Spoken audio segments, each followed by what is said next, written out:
All right. I wasn't going to cover anything with Xbox. I don't like Xbox. I've owned the original Xbox for like 2 weeks, and I sold it. I hated it. But as everybody in the video game industry has probably seen, they raised the prices on everything except for in every country but here. Oh, no, they didn't raise it here. Okay, there was a weird statement that they made, like they were saviors of some kind, that they weren't going to raise headset prices in other countries. But it looks like the regular wired headset they didn't raise anywhere. And this controller they didn't raise. I mean, this is ridiculous. A system that already sucks at life, they're raising the prices at. And it just is a slap in the face. And it's just a reminder that the only people that video game companies at this point aren't trying to please is the people buying the stuff from the video game companies. And I think they're trying to kill off the Xbox.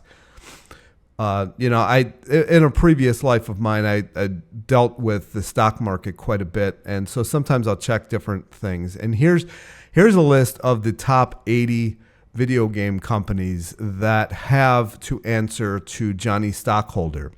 And that is the biggest problem that we face in almost every industry right now that you can possibly think of. If you had to please, as a company, Johnny Stockholder, then your customer is the one getting screwed. And it sucks. As evidenced by that Claire whatever Expedition 33 that came out that isn't an $80 game. They're charging $49 or $59.99 for that thing, and everybody loves the game. And it's not owned by some oligarch here. I think it was a bunch of Ubisoft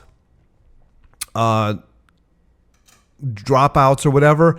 And it just goes to prove how much they are hindering the talent of these people but at these companies. If you look at that game that just came out that I think I might actually buy, it looks so much better than anything Ubisoft has ever made. So you're telling me these people who worked at Ubisoft can make that game, but they couldn't make the game for Ubisoft? Here's the thing. It's that they're trying to please Johnny Stockholder so much that they are all making virtually the same damn games in an effort to try to relive, like, say, the Fortnite all over again. But it's not going to happen. The consumers are not going to buy it. These live service games are just on their way out, but they just keep making these games. And it's because Johnny Stockholder says, well, this is what I want. This is what I want you to make.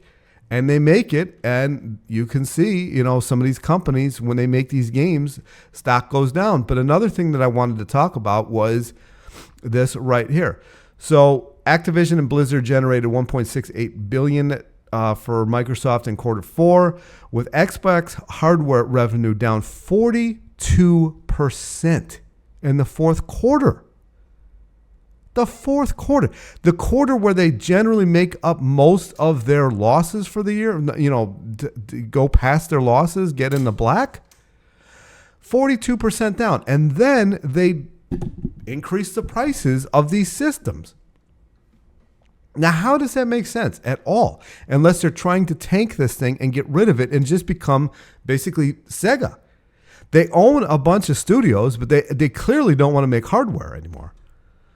So they're pricing their own selves out of their own hardware, probably trying to get as much money as they possibly can for whatever's left, and they're going to leave the arena, that or the next Xbox, whatever they decide to name it. Their naming convention is about as stupid as it gets. Is going to be $1,000 and nobody's going to buy it, and then they'll be like, well, we tried. It's not going to have any physical media whatsoever, guarantee it, because they really want you to know that you don't own anything. You can buy it. You can buy a license to use it, but we're going to revoke that license whenever the hell we feel like it, or just don't feel like running that server anymore. It's just absurd. 42% down on hardware. and they are increasing the prices on it. That does not make sense. Look, Nintendo's down. Results for years ended. They're down. Everybody knows what's going on with Nintendo right now. They are drowning themselves in stupidity. I still cannot. I don't even have a big channel, but I still cannot believe the amount of people coming on here defending Nintendo.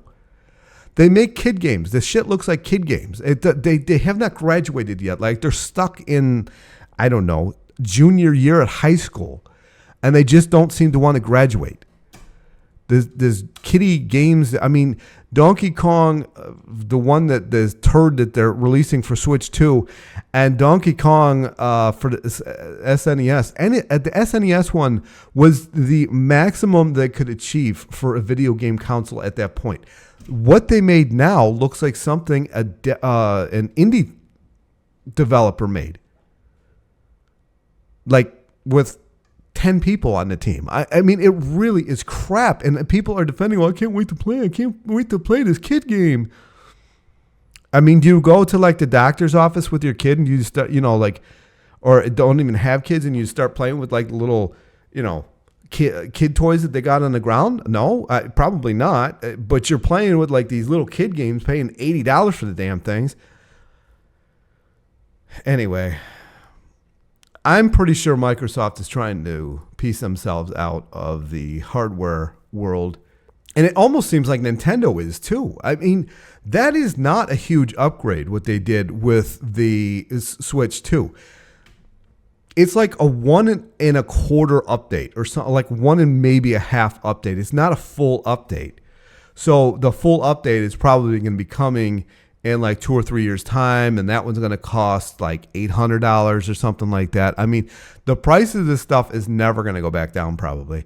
Although we did see this stuff in the 90s with the Nintendo 64, and the PlayStation had come out that year or that in that genre. And what did it do to the Nintendo 64? Did it wipe the floor with it? It did. It did, didn't it? So we'll see what happens. I mean, PlayStation probably would not exist, if Nintendo would have actually kept the contract and built the CD-ROM with Sony. But because they didn't do that, then the PlayStation came out, and the PlayStation destroyed Nintendo because Nintendo has this weird thing about sticking with certain medias and doing certain things at their own expense, basically. Nintendo is such a weird company. But, I mean, again, you can't fault them too much. They're literally one of the only companies in the world that has no debt whatsoever. They have no debt whatsoever. So they know what they're doing. They're selling little kid games to adults. Anyway, this is the video. This is the world we live in. Square Enix is number 18, man. Wow. They're up. Why are they up? Fiscal result. I don't feel like looking at that, but it just... Bandai. A lot of these companies are up, but I'm glad to see Nintendo's not. People can see what's going on with Nintendo. Nintendo has become an absolute shill of a company. Tencent, I can't stand them. All they do is making games that watch you and monitor you. It's ridiculous. Anyways, I think in order to get games that actually have a passion behind them, an actual team that cares behind them, you have to buy games that aren't on this list of 80. You just do. I mean, Microsoft has monopoly money. They don't care about this. They literally have like I think it's $2.12 trillion sitting in a bank, basically. I mean, they got monopoly money. They don't care about this. This little $21.5 billion means absolutely nothing to them. That's if a $1 trillion company like that. So they don't care if this tanks that division. They probably want to get rid of that division altogether. But Sony, big growth for Sony is it sold 9.5 million PS5 units in quarter 3, fiscal year 24. and yet they're raising prices. So it doesn't seem to really be hurting these companies that they're just raising these prices. People are like, oh, I'm going to buy it anyway. I've got nothing else to do. I mean, I was pretty much going to just get out of video games altogether, but I enjoy making some of the review videos that I used to make. Another one coming out soon. But if you've watched my channel at all, I think there was like an 8-month gap in between my reviews, and this is because I wasn't playing games at all. I don't mind leaving this whole industry behind, and I think a lot of people are going to start doing that when they start pulling shit like this. Now, I don't know of anything about Microsoft video game consoles. I don't know if they got any exclusives. I don't really know, honestly, anything because I don't pay attention to them at all. But I mean, what else could you possibly be trying to do with this? You are already down 42%, and then you raise the prices like this? It's just pathetic to me. It's clear to me at this point that they are only trying to please Johnny Stockholder, and everybody else doesn't matter. It just doesn't matter. You don't matter to them at all. Even Niantic is traded now. Wow. I did not know that. It's disgusting to me. It really is. Anyway, talk to you in the next video. Peace.